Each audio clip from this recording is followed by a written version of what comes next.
सीरत अन्नबी सल्लल्लाहु अलैहि वसल्लम। उन्वान, तुफैल बिन इमरू दोसी का कबूल इस्लाम। तुफैल बिन इमरू दाल वाओ सीन ये एक ऊंचे दर्जे के शायर थे। ये एक मर्तबा मक्का आए। उनकी आमद की खबर सुनकर कुरैश उनके गर्द जुमा हो गए। इन्होंने तुफैल बिन इमरू दाल वाओ सीन ये से कहा, आप हमारे दरमियान ऐसे वक्त में आए हैं जबकि हमारे दरमियान उस शख्स ने अपना मामला बहुत पेचीदा बना दिया है। इसने हमारा शहराजा बखेर कर रख दिया है, हम में फूट डाल दी है।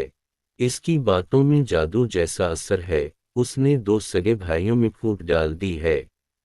अब हमें आपकी और आपके कौम की तरफ से भी परेशानी लाहक हो गई है, इसलिए अब आप ना तो इससे कोई बात करें और ना इसकी कोई बात सुनें।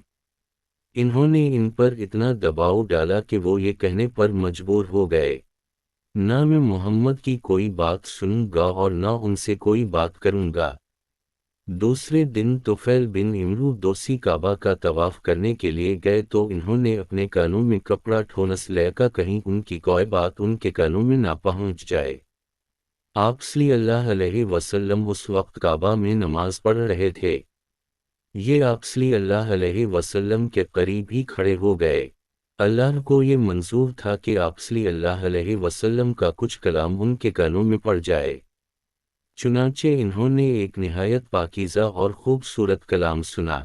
वो अपने दिल में कहने लगे, मैं अच्छे और बुरे में तमीज़ कर सकता हूँ, इसलिए इन साहब की बात सुन लेने में हरज ही किया है। अगर ये अच्छी बात कहते हैं तो मैं कबूल कर लूँगा और बुरी बात हुई तो छोड़ दूंगा। कुछ देर बाद आप सल्लल्लाहु अलैहि वसल्लम नमाज से फारिग होकर अपने घर की तरफ चले तो इन्होंने कहा, ए मोहम्मद, आपकी कौम ने मुझसे ऐसा ऐसा कहा है, उसी लिए मैं आपकी बातों से बचने के लिए कानों में कपड़ा ठोनस लिया था, मगर आप अपनी बात मेरे सामने पेश करें।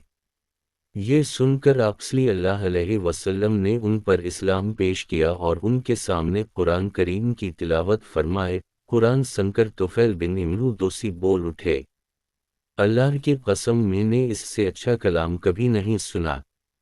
इसके बाद इन्होंने कलिमा पढ़ा और मुसलमान हो गए।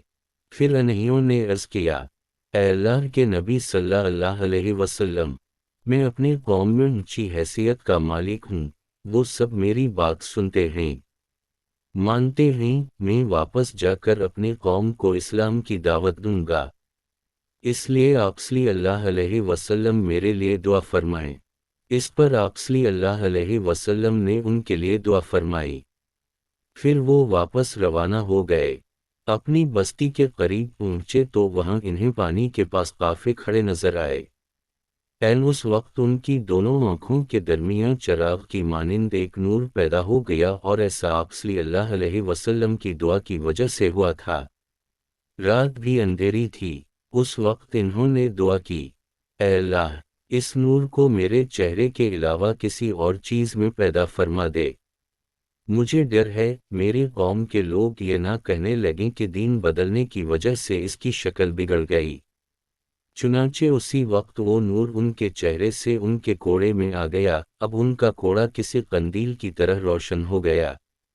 उसी बुनियाद पर हजरत तुफैल बिन इमरू दोसी रज़ी अल्लाह अन्हा को ज़िल नूर कहा जाने लगा, यानी नूर वाले। वो घर पहुंचे तो उनके वालिद उनके पास आए। इन्होंने इनसे कहा, आप मेरे पास न आए, अब मेरा आपसे कोई ताल्लुक़ नहीं और न आपका मुझसे कोई ताल्लुक़ रह गया है।